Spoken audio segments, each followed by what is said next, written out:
What's up, boys, and welcome back to the pod. Y'all, it's been crazy. It's been a crazy summer, and we are getting up and gearing up for the season. It's been busy. I mean, I saw a post that Mustang made the other day about maybe a week ago. It said 90 days until our first competition, which means 90 days until Spirit Celebration. I can't believe it's already here. We still got some time. We've got like 3 months, but still, I mean, it flies by. And every year I feel like I'm not ready. You're never going to feel ready enough, if that makes sense. Like, I always wish I had a little bit more time. But honestly, man, our teams look good this year. John Davenport came in and did our stunts and pyramids. And man, he absolutely crushed it. The dude is gifted. Dude is so talented. We got to get him on the pod sometime. He's awesome. He's just great to work with, so easy to work with. But our elite teams look amazing. Look, our prep and our regionals teams and novice teams look great also, but the elite teams are fire. We're fired up, man. They look good. I think this is going to be our strongest year as far as like scoring. I think we're going to come out the gates swinging. You know, we've never really had our routines done so early. And man, the stunts and pyramid this year are just off the chain. They're so creative. We're super excited about it.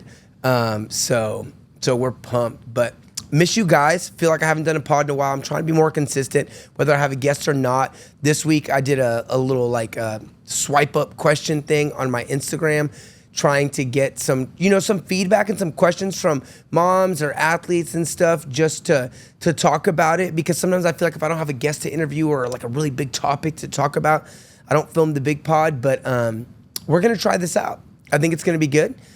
Give us some stuff to talk about, so that'll be great. Let's look at some of these questions. First question says, I'm a cheerleader and I'm moving to Atlanta. How hard is it to make a level 4 Rays team? So you're talking about Stingrays. I'm going to tell you it's probably going to be really hard, depending on how good you are, because Stingrays, especially if you're going to be in Atlanta, I'm assuming maybe you'll be in Marietta, let's say. That's one of their prime locations. They're really good.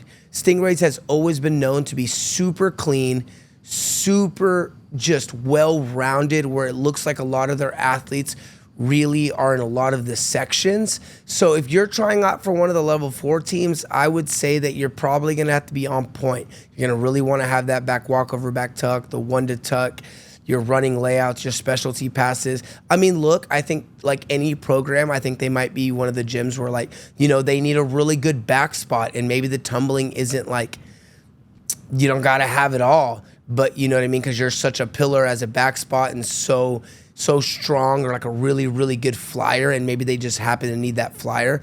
But they're a really strong program all around, and their teams are very consistent. And from what I've seen, man, they're always good. So I think you'd have to be a pretty strong level 4 athlete to make one of their teams. But I think you got it, hopefully. Hopefully you got the skills. But if not, keep grinding, keep pushing. And also remember, if you don't make a level 4, it's okay to be on the level 3 team for a year. You know what I mean? Get those skills. It's a new program. Understand their ways. Maybe your old gym didn't focus so much on technique, and this one is definitely going to do that. So, yeah, good luck moving to Atlanta, and good luck making a team, especially if it's this late in the game.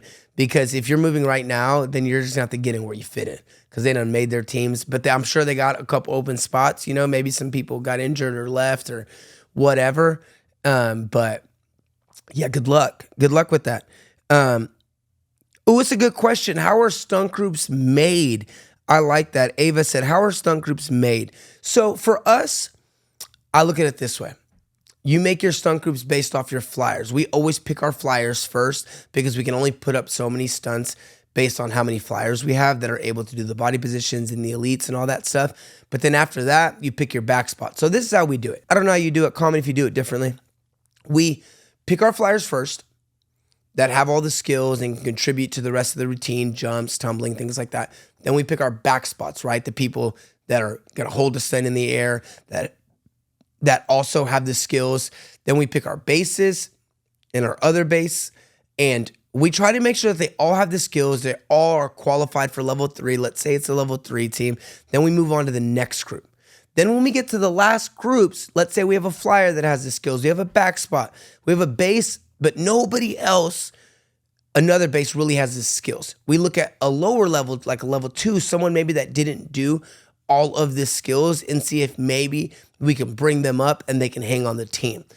So we do it one stunt group at a time, and we build out the stunt groups as we're checking the numbers. Because yes, sometimes you don't have to have all the skills and you can just be a really good base and that's your role on the team. But if you have too many of those people, then you're going to really exhaust the rest of your athletes by making them tumble over and over and over again. So as we're building the stunt groups, we're checking the numbers, making sure that we have all the jumpers, we have all the standing tumblers, all the running tumblers in the sections that can contribute to the routine. Because what you don't want to do is make a team with like half the team doesn't tumble, but they're really good, stunners. And then the other half of the team has to do everything and carry the boat. And that's exhausting. So that's kind of how we make them. I don't know how you make them. Let me know if you do them differently, but it's always a puzzle and it's always like a tricky situation. A lot of times there'll be parents that are like, how did Sally make the team? Because she doesn't have a tuck, but my daughter can throw a tuck, but she didn't make it. Well, Sally might have just been at the right place at the right time and fit in on the team because she was a really good base and we didn't need any more tumblers because the rest of the team tumbled, if that makes sense. So it's tricky. It's a puzzle piece. Take a chill pill on your coaches. It's tricky and it's a big puzzle piece, but we're just trying to make the best teams that we can and the best stunt groups. I don't know. 1LYXX asked, how important are backspots? Very important. I think that backspots are like the pillar of your stunt group. I think it's arguably, besides the flyer, probably obviously there's only like 4 positions, but one of the most important positions because a good backspot can make or break your stunt group. Kind of feel like they're the captain of the stunt group. Correct me if I'm wrong in the comments, but they're always usually the ones that start the counts. They're always the ones that, save the stunt when it's leaning left or right. They have, the ability to go high to high and catch it and make it work. I think backspots are so important. I always say, I compare it to football a lot because I like football. I say the flyer is like the quarterback and the backspot is like the left tackle that protects the quarterback. They're there on the line. They say hut and they're making sure nothing happens to the quarterback. And I feel like backspots are like that I feel like they're always saving lives, to be honest with you. I think flyers get weird and jump off and you see the backspot that goes over and just really saves it. Not saying that like the bases don't do that either, but the backspot's just back there and kind of see it all happening.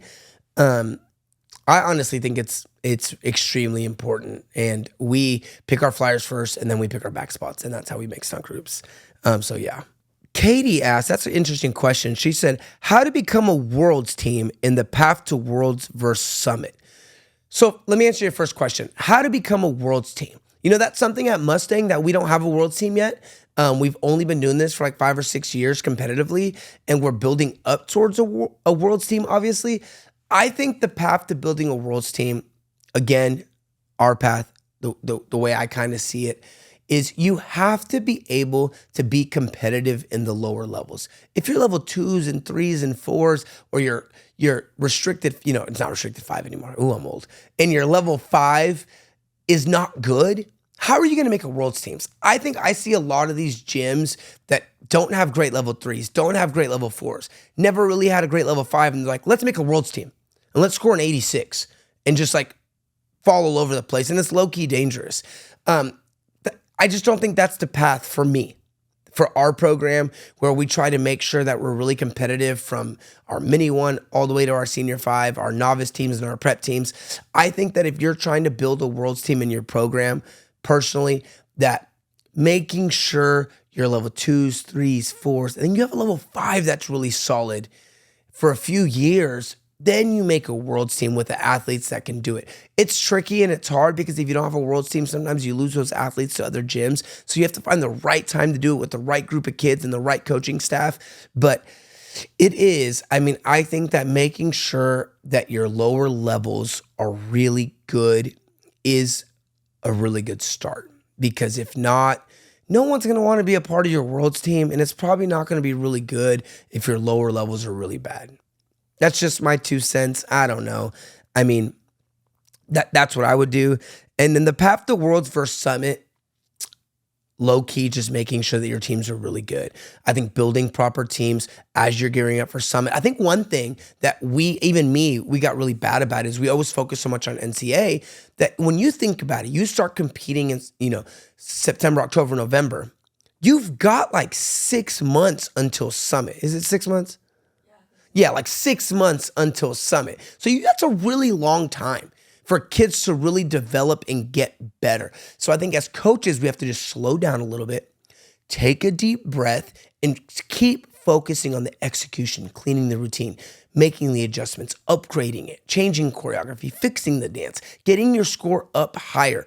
That's the path to Worlds and Summit. Because if every competition you're not seeing improvements and your score's not getting higher, there's an issue. We look at it where every weekend, depending on the judge, how it'd be, they don't be judging the same all the time. But every weekend, our score should be going up. We should be getting higher and higher every single weekend and scoring higher. And that's, I think, a good path to Summit and Worlds, that if you're scoring higher every weekend, you're looking better, you're hitting the routine more crispy. Like, I think that is the path for me. Jessica with a spicy question. Coaching the mental game, especially with kids who are bailing under pressure. That's a whole podcast in itself, but it's hard. Coaching kids is hard. I think a lot of times I have friends that cheered in college and, played professional sports and coach high school kids and this and that and coach college teams, whether it's any sport, baseball, football, cheerleading. Coaching kids is different. I had a friend, he used to choreograph dance, and he'd always say, choreographing for professionals is easy because they take it and they make it their own anyways.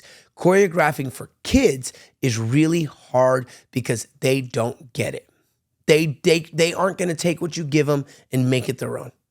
So I agree with that. Coaching kids is really hard, and coaching kids that bail under pressure is even harder because I'm a big believer that coaching athletes and them hitting zero is 80% the coaching, because you have to coach their mental game. One thing that we really focus on, and I've always really focused on my career, is making my kids feel super empowered through hard work, through discipline, and through high pressured practices.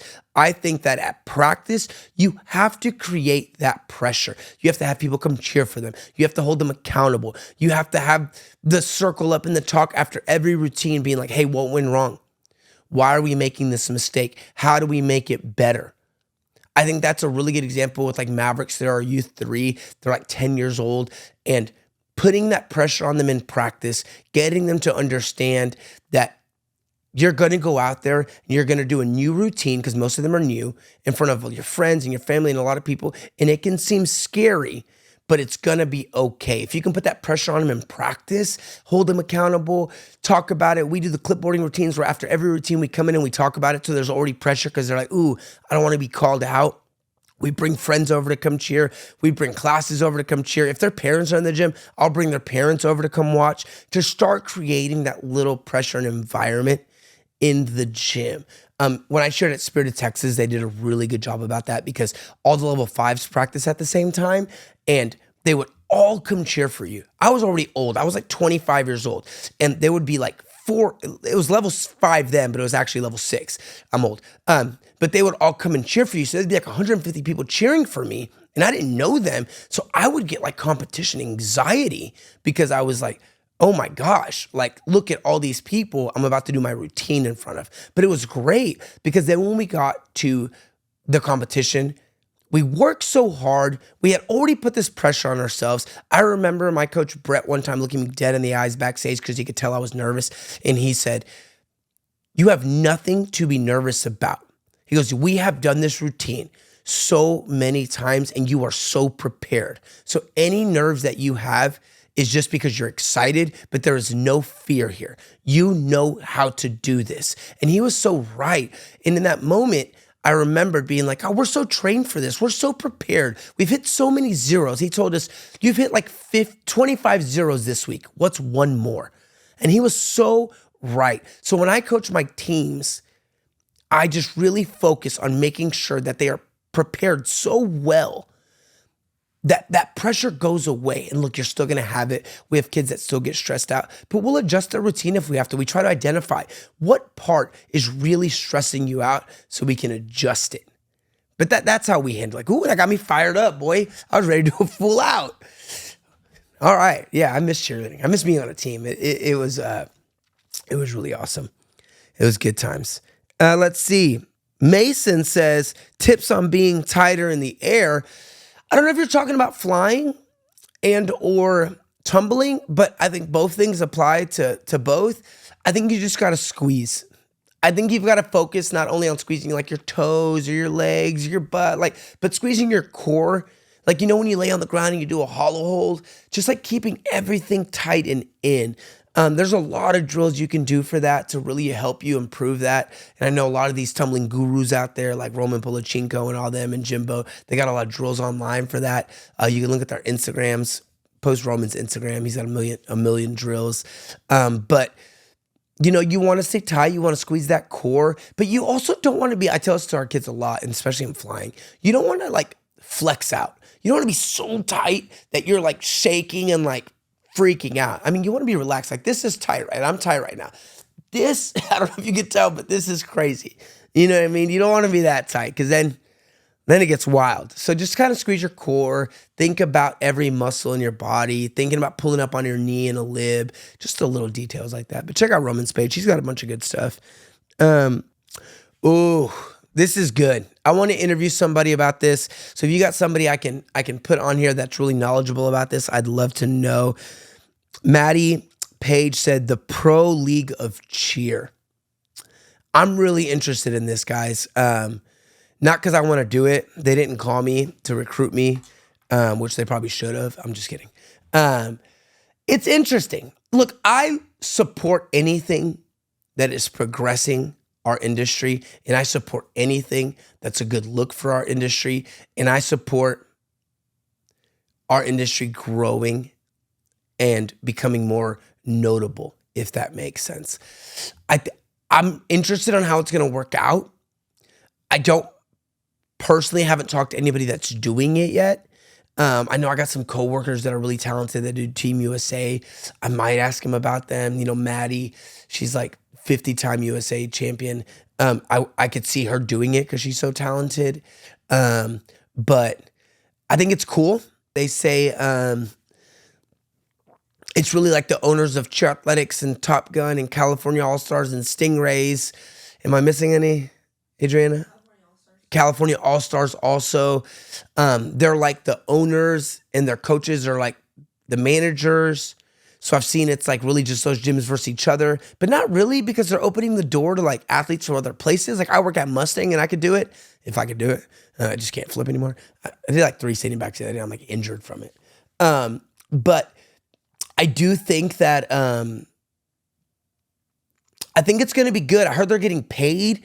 I've heard rumors that they're going to get paid like up to like $1,000 a practice down to like $50 an hour. I mean, heck, $50 an hour is still pretty nice for doing cheerleading, right? I just don't know who's going to fund it, who's paying it, who's writing the bill. Is it varsity? Is it the gyms? Is it the managers of these teams, the owners of these teams, right? Jerry Jones has got to pay for everything. So are the owners paying for everything? I don't know enough about it. I'm excited about it. I'm excited to see it develop. I'm excited to see what it can turn into, but I would love to interview one of the owners or one of the coaches or managers, somebody at varsity. Y'all know anybody? Let me know, because I'd love to interview them and know more about it. But I'm pumped. I think it'll be cool. We'll see how it develops. We'll talk about it as it develops. Obs, ooh, she's getting spicy. She said, coaches' favorites that they put in the front, but not even that good. Girl, who upset you? Look, I get it.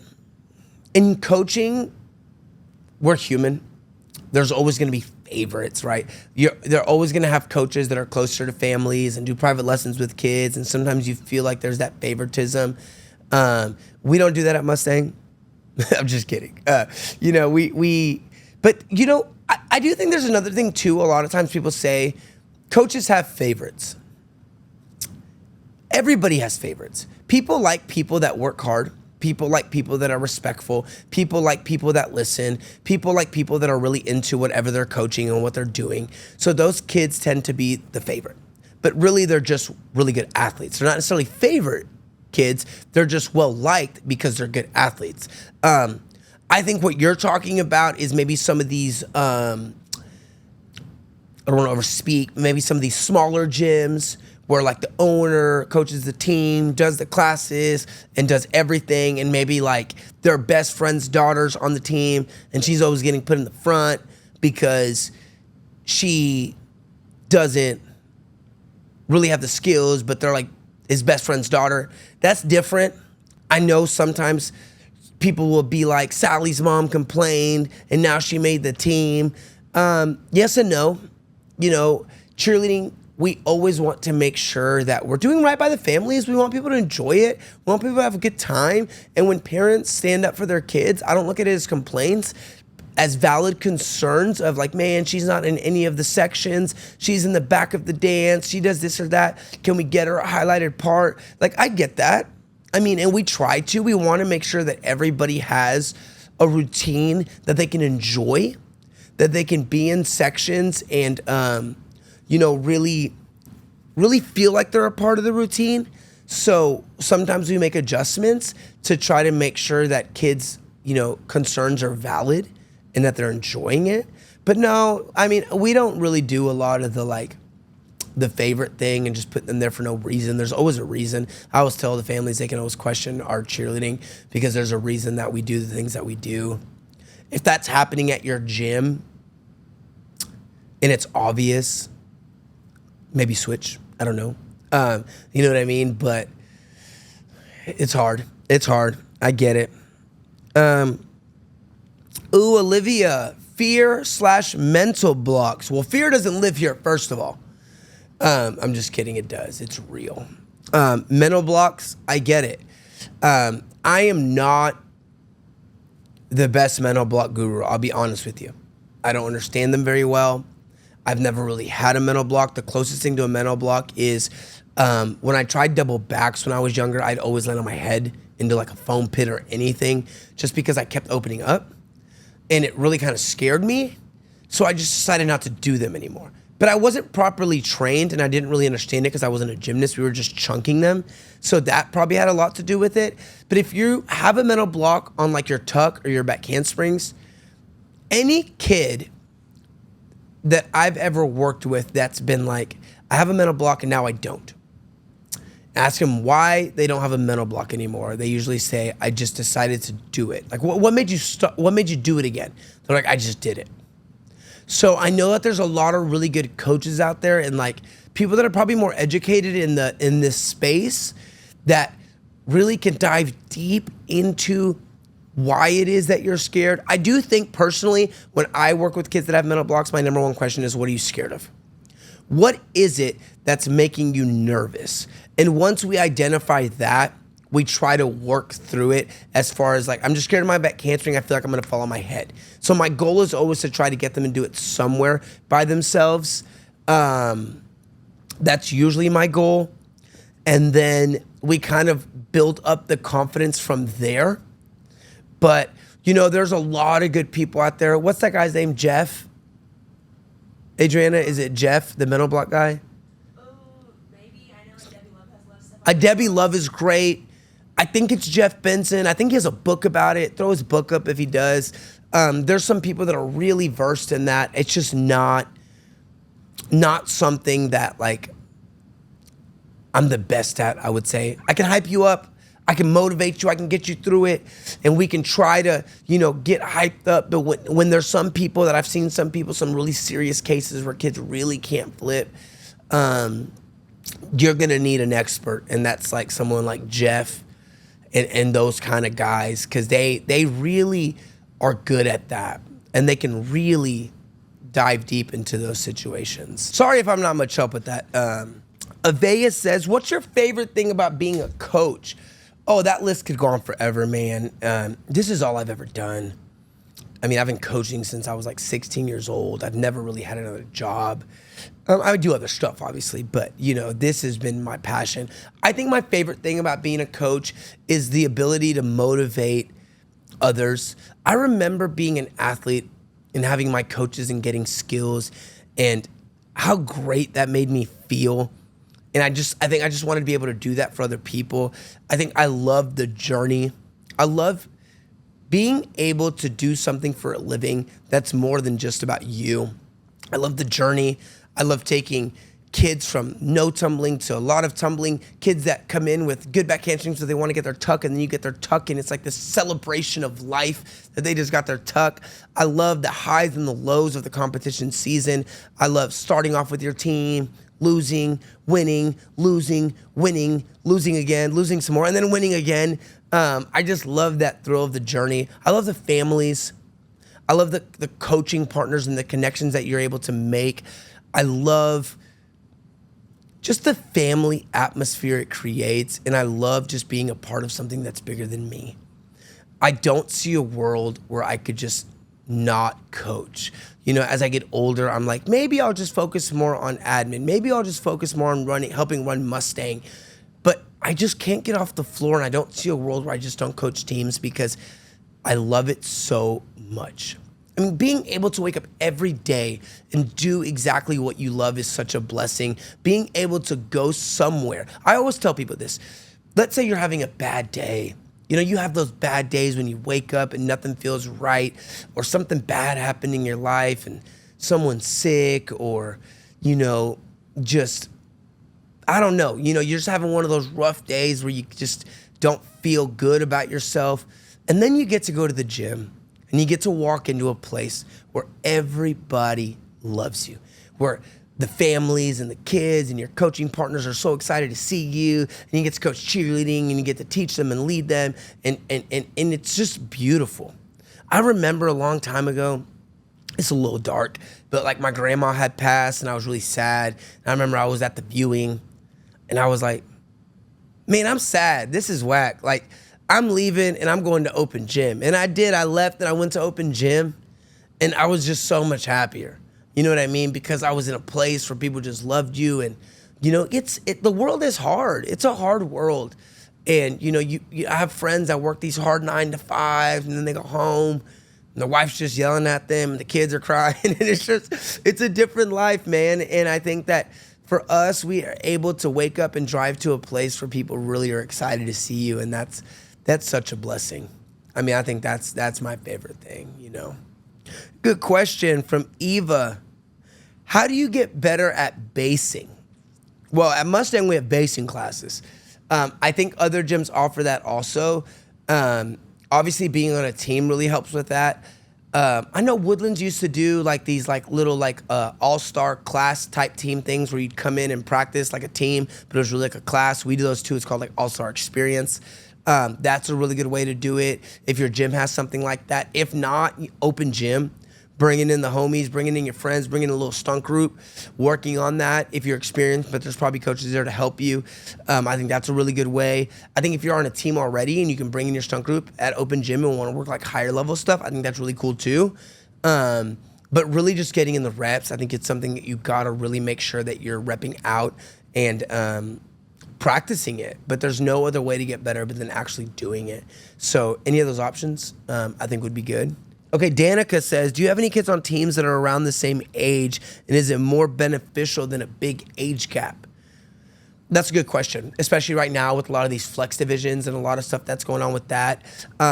Yes, our kids are all basically the same age as far as like the age groups. We really, obviously we're fortunate enough to have enough kids to do this, but we try to keep all of our kids, if you're youth age, you're on a youth team. If you're junior age, you're on a junior team. If you're a mini age, you're on a mini team, period. The only exception is the flyers, because obviously we want smaller flyers to be, 9-year-olds flying on 9-year-olds. Sometimes that can get sketchy. So like the flyers will move up sometimes in age bracket to fly. But yeah, no, we try to keep all the bases and backspots the same age and the tumblers the same age according to their like age grid. So if you're youth age, you're going to be on a youth team, period. unless you're a flyer. But I think it's better that way. I think it's good to keep kids the same age. They have better camaraderie. They have more in common. With the flyers, they'll kind of build their own little bonding group. And then like the bases, like let's say you have a bunch of like 9-year-old flyers on a junior team. They kind of vibe together. And then the older kids, we really try to make them be like the big sis of the team to the kids. So that's kind of how we like try to build that. But I know that some gyms don't have that luxury. So they make junior teams and you got kids from like 8 to 80 on it. Not really. But you've got really big age gaps just because that's all they got. I think it could still be beneficial, obviously, for like basing and stunting purposes, but I think it's really down to the team and the coaches to make sure that they keep the bonding, the morale, and that stuff all together, because when it is a bigger age gap from like an 8 to like a 15-year-old, I think they don't have as much in common, so you got to really do a lot of team bonding and stuff. So I think it can work either way, but if you have the ability to keep them in their age group, I would recommend doing that for sure. Brandy. Skills disappearing when an athlete works with another coach. What does that mean? It can mean a few things. I think at our gym, our athletes work with like a lot of the coaches in tumbling. Like if I have a tumbling private lesson today with Everly, she's probably going to have like 4 more with other coaches this week. But our staff is very aligned in the way that we teach tumbling. We do a lot of staff development. We do a lot of trainings about it. I think that if I've seen kids of mine work with other coaches in the past and their skills get worse or disappear, a lot of times it's because maybe that coach isn't working the right things. I don't want to say the right things. I don't want to like talk bad about the coaches, but like, let's say we're working on tucks and the other coach is like progressing them too fast. Sometimes it messes up the technique, or they're not focusing on the skills they should be focusing on. Like some coaches like never work on standing tumbling. All they do is running tumbling. So now they're not getting the reps in. Sometimes that's it. But I would talk to the family and just be like, hey, look, not sure what else you've been doing, but in a professional way, never throwing coaches under the bus and just being like, hey, I feel like her back hamstring is getting worse. We've been working on this. Just make sure she's really focusing on in her other private lessons or things, or other tumbling classes, to make sure she's getting the reps in. I think that's one way to handle it. But I don't know. I mean, I think it just depends on who they're working with. I need to know more about it. But I need to know more about it to understand it, because like I said, we really focus on making sure our kids are all working the same skills.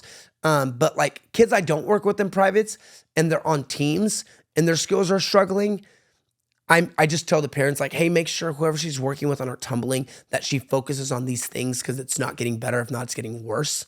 So if that's the case, maybe just, talking to mom about it. But really, I think communication is key, being able to talk to those other tumbling coaches or those parents professionally. Again, you don't want to throw people under the bus. I think it's never a good look to be like, she shouldn't be working with John. He's not good. Like that's weird energy. But just having that professional conversation, I think is good. Feeling bad about leaving an old gym, but they were mean to you, so you go to a new gym. Okay, that's tricky. So whenever you leave gyms, I'm a big believer in this. If you leave respectfully, if you leave at the end of the year and you're just like, hey, I want to do something else, right? Not like you're quitting on your team in the middle of the season. I just think it's weird when gyms get mad at you and then they don't want to talk to you anymore, or your family, especially if you've been there with them for a while. If I switch from T-Mobile to AT&T, T-Mobile's not going to call and yell at me. And honestly, they're going to take me back if I want to go back. I think it's just cheerleading. I think sometimes we get too personal with it and we feel like you cheer for us, so you're going to cheer the rest of your life. At the end of the day, you and your family are paying for it. You have your choices. And if I don't want to buy Nike anymore, I'm not buying Nike anymore. No one's going to yell at me. They might try to like send me a coupon or something, but they're not going to yell at me. So I just think that if you feel that you've outgrown your gym, you don't have to have a reason to leave. And that's another thing too I don't get. You're a good enough reason to leave your gym for another gym could be just because you want to. And that's it. And people should respect that. If you've been with your gym for a long time and you're coaches and you're close, yeah, you can talk about it, but you don't owe anybody anything. I think that that's where a lot of times coaches or gym owners get misconstrued, where they feel like you owe me something. You need to cheer here forever. That's weird energy to me. I'm sorry.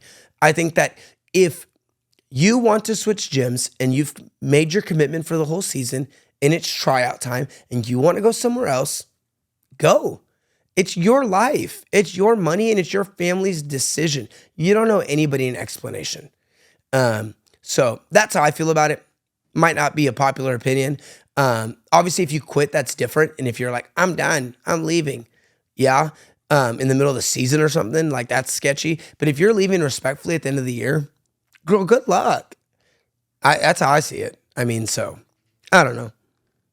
All right, let's do one more. Courtney says, coaching kids with ADHD and sensory. Look, I'm pretty ADHD. I have a hard time focusing. I'm always, even as an adult in staff meetings, ask Abby, I'm always disruptive. I'm always talking. I'm always on my phone. I'm always making jokes. I can't sit still. So I get coaching kids like that because I'm like that. So I understand that. I think it's being patient, understanding that every kid has to be coached differently. Every kid has to be coached differently. I'm so strong on that opinion because no kids are the same. And some kids need discipline differently. Some kids need explanation differently. Some kids need attention differently to get better. And especially in a team setting, there are certain athletes that are not, when you're giving a speech, are going to fidget and they're going to move and they're talk while you're talking. And that's just who they are. Yes, you can try to remind them, hey, don't talk while I'm talking, please. Hey, can you sit still? But at some point you have to have a little leniency because that's just who they are. Most of the time they're not doing it to be disrespectful. Again, I have a hard time sitting still in a meeting. Very hard time. I can't read a book. And I don't intentionally do those things to be like, I'm about to be disruptive today. It's never with that intent. It's just kind of how I'm wired. And so I think every kid has to be coached differently. And I think every kid has to have different attention. And if you're not willing as a coach to do that, you might be in the wrong game. Or you're just going to be really frustrated and mad all the time. So that's kind of how I do it. Again, obviously being patient is hard. I work on that every day. But, my patience wears thin really quick when I'm coaching and I'm stressed out. But, yeah, just coach every kid differently. But that's it for today, boys. I'm going to wrap it up. I'm going to do this, I think, if I don't have an interview, I'm going to try to do this once a week. I really liked it. I liked y'all's questions. We're going to put up the questions as we do it because I think you feel cool about it. Are we going to blur out the names, you think? Maybe just to, because I'm going to blur out the names just because I want parents to feel comfortable asking tough questions and I don't want to put them on blast. We'll leave the question up but not your name. We'll just crop it or something. But good talking to you guys. It's going to be an amazing season and we'll see y'all next week, boys.